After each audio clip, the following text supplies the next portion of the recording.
Amados, que a graça e a paz de nosso Senhor Jesus Cristo esteja sobre nossas vidas neste momento da leitura da palavra do Senhor.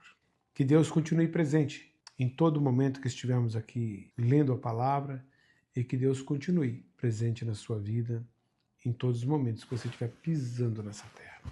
Vamos orar. Querido e amado Senhor, obrigado por este momento tão abençoado e obrigado pela tua misericórdia sobre nossas vidas. Permita que o Espírito Santo nos conduza a essa leitura. Livra-nos, ó Deus, do pensamento do maligno, de tudo aquilo que possa nos afastar do Senhor. Perdoe, Senhor, os nossos pecados que cometemos no dia de hoje.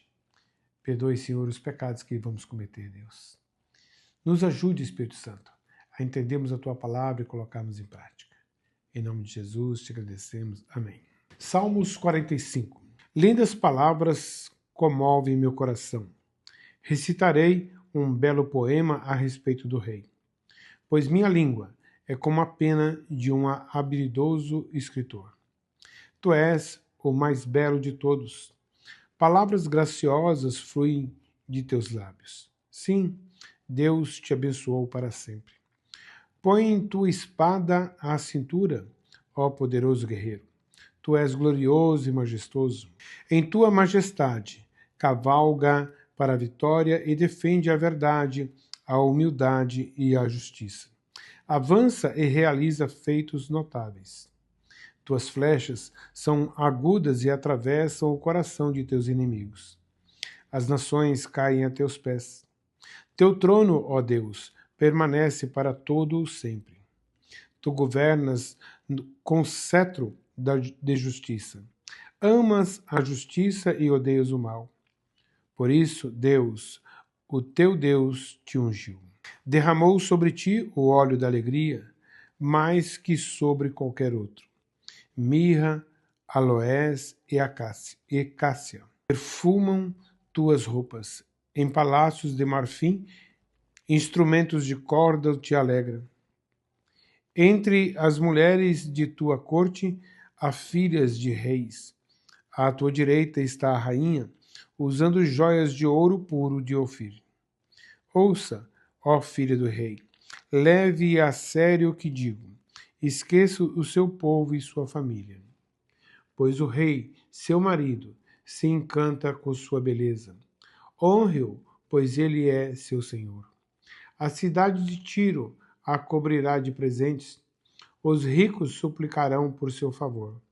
A princesa é uma linda noiva, belíssima em seu vestido dourado.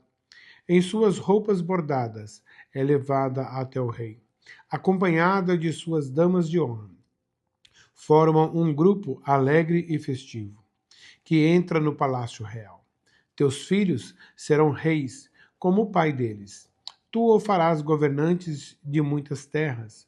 Eu darei honra ao teu nome por todas as gerações. Por isso, as nações te louvarão para todo sempre. Atos, capítulo 23, versículo 23 a Atos 24, versículo 4. Paulo é enviado a Cesareia.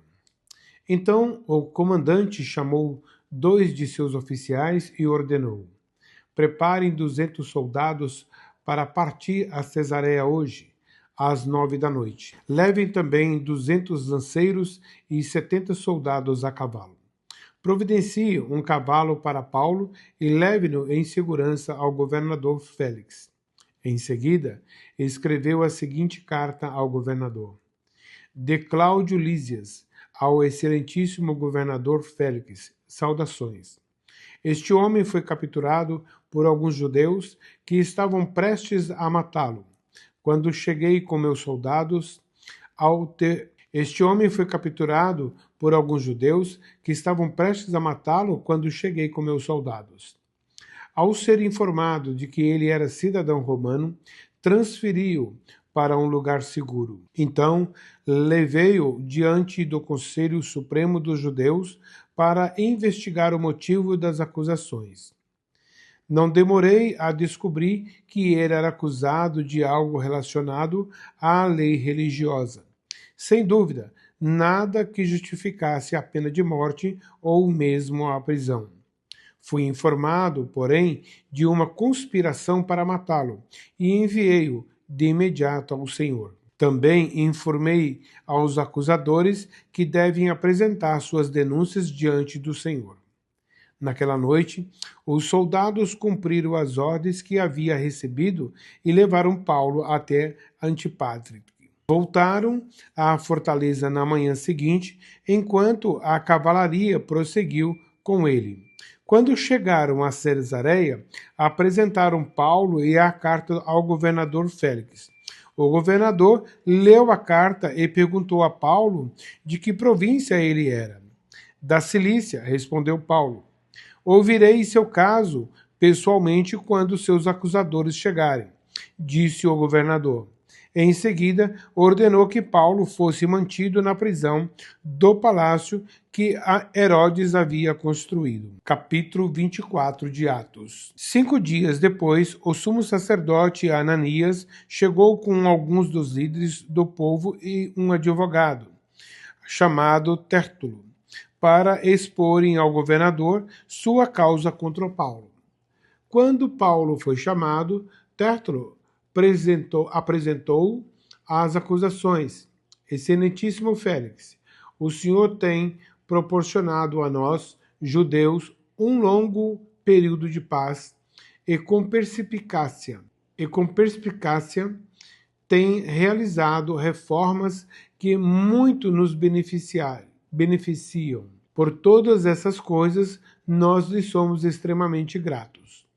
Contudo, não desejo tomar seu tempo, por isso peço sua atenção apenas por um momento. Juízes capítulo 20. Guerra entre Israel e Benjamim.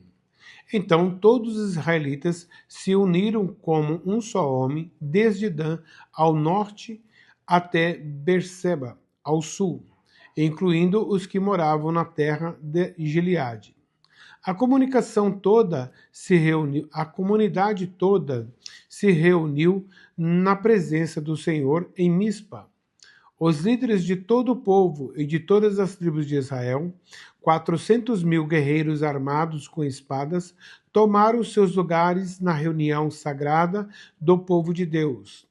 Logo, chegou à terra de Benjamim a notícia de que as outras tribos haviam subido a Mispa. E os israelitas se perguntaram: como esse crime horrível pôde acontecer? O levita, marido da mulher assassinada, disse: minha concubina e eu chegamos para passar a noite em Gibeá, cidade da tribo de Benjamim. Naquela noite, alguns dos líderes da cidade cercaram a casa com a intenção de me matar e violentaram minha concubina até ela morrer. Então, desmembrei o corpo dela em 12 partes e as enviei por todos os territórios da herança de Israel, pois esses homens cometeram um crime terrível e vergonhoso.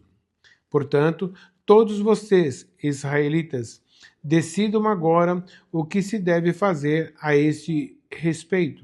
Todos se levantaram ao mesmo tempo e declararam: nenhum de nós voltará para casa, nenhum só homem, mas é isto que faremos a Gibeá. Realizaremos um sorteio para resolver quem atacará. A 10ª parte dos homens de cada tribo ficará responsável por providenciar a alimentação dos guerreiros, e o restante vingará de Gibeá, de Benjamim, por este ato vergonhoso cometido em Israel. Todos os israelitas estavam plenamente de acordo e se uniram para atacar a cidade. As tribos de Israel enviaram mensageiros à tribo de Benjamim para lhes dizer: que crime terrível foi cometido em seu meio. Entregue os homens perversos de Gibeá, para que os executemos e eliminemos este mal de Israel. Mas o povo da tribo de Benjamim não deu ouvidos. Em vez disso, vieram de suas cidades e se reuniram em Gibeá para lutar contra os israelitas.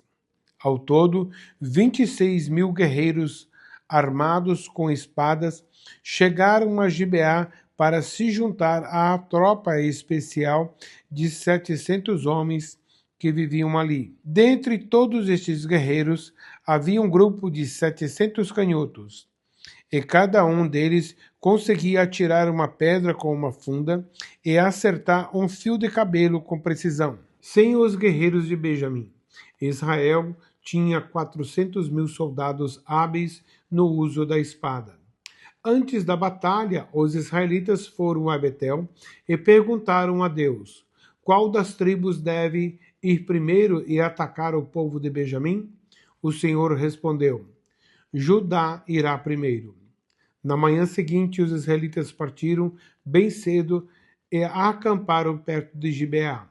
Então, avançaram em direção a Gibeá para atacar os homens de Benjamim. Os guerreiros de Benjamim, que estavam defendendo a cidade, saíram e mataram 22.000 israelitas no campo de batalha naquele dia. Mas os israelitas animaram uns aos outros e, mais uma vez, assumiram suas posições no mesmo lugar do dia anterior.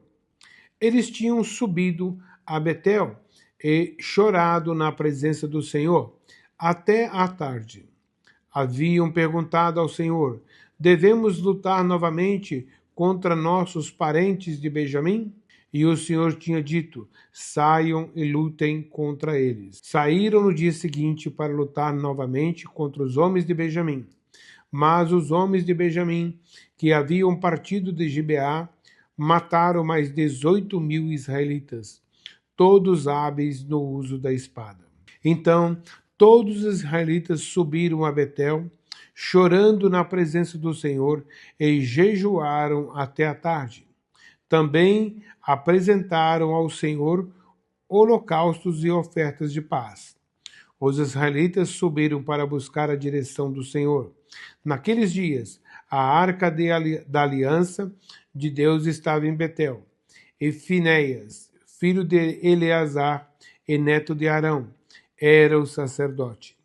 Eles perguntaram ao Senhor: devemos lutar novamente contra nossos parentes de Benjamim ou devemos parar? O Senhor disse: vão, amanhã eu os entregarei em suas mãos. Então, os israelitas armaram emboscadas ao redor de Gibeá. Avançaram contra os guerreiros de Benjamim no terceiro dia e tornaram suas posições nos mesmos lugares de antes. Quando os homens de Benjamim saíram para atacar, foram atraídos para longe da cidade, como antes começaram a matar os israelitas. Cerca de 30 israelitas morreram nos campos abertos ao longo da estrada que vai para Betel e da estrada que leva de volta a Gibeá. Os guerreiros de Benjamim gritaram: derrotamos vocês como antes. Mas os israelitas já haviam planejado fugir para que os homens de Benjamim os perseguissem pelas estradas e fossem atraídos para longe da cidade. Quando os guerreiros israelitas chegaram a Baal-Tamar, voltaram-se e assumiram suas posições. Enquanto isso, os israelitas que estavam escondidos na emboscada a oeste de Gibeá entraram em combate. 10.000 soldados da tropa especial de Israel avançaram contra Gibeá. A luta foi tão intensa que Benjamim não percebeu a calamidade que estava por vir. O Senhor ajudou Israel a derrotar Benjamim. E naquele dia, os israelitas mataram 25.100 guerreiros de Benjamim, todos hábeis no uso da espada. Então, os homens de Benjamim viram que estavam derrotados. Os israelitas bateram em retirada diante dos guerreiros de Benjamim, a fim de dar aos homens que estavam escondidos na emboscada mais espaço para atacar Gibeá. Aqueles que estavam escondidos avançaram de todos os lados e mataram todos os habitantes. Tinham combinado de mandar como sinal de dentro da cidade uma grande nuvem de fumaça. Quando os israelitas viram a fumaça, voltaram e atacaram os guerreiros de Benjamim. Àquela altura, os guerreiros de Benjamim haviam matado cerca de 30 israelitas e gritaram: derrotamos vocês como antes. Mas, quando os guerreiros de Benjamim olharam para trás e viram que em todas as partes da cidade a fumaça subia ao céu, os guerreiros de Israel se voltaram e atacaram. Os homens de Benjamim ficaram apavorados, pois perceberam a calamidade que estava prestes a vir sobre eles. Deram meia volta e fugiram diante dos israelitas em direção ao deserto, mas não conseguiram escapar da batalha, pois soldados que saíram das cidades vizinhas também os atacaram. Os israelitas cercaram os homens de Benjamim e os perseguiram até os alcançarem no local de descanso, a leste de Gibeá. Naquele dia, 18.000 dos guerreiros mais corajosos de Benjamim morreram na batalha. Os sobreviventes fugiram para o deserto, em direção à rocha de Rimon. Mas os israelitas mataram 5.000 deles ao longo da estrada. Eles continuaram a perseguição e mataram mais de 2.000 homens perto de Gidom. Naquele dia, portanto, a tribo de Benjamim perdeu 25.000 guerreiros valentes e hábeis no uso da espada. E restaram apenas 600 homens que fugiram para a rocha de Rimon, onde viveram durante 4 meses. Os israelitas voltaram e mataram todo ser vivo que restou nas cidades, pessoas, animais e tudo o que encontraram. Também queimaram todas as cidades por onde passaram. Amém? Que Deus continue presente em sua vida. E obrigado por estar juntos aqui na leitura da palavra do Senhor. Deus te abençoe.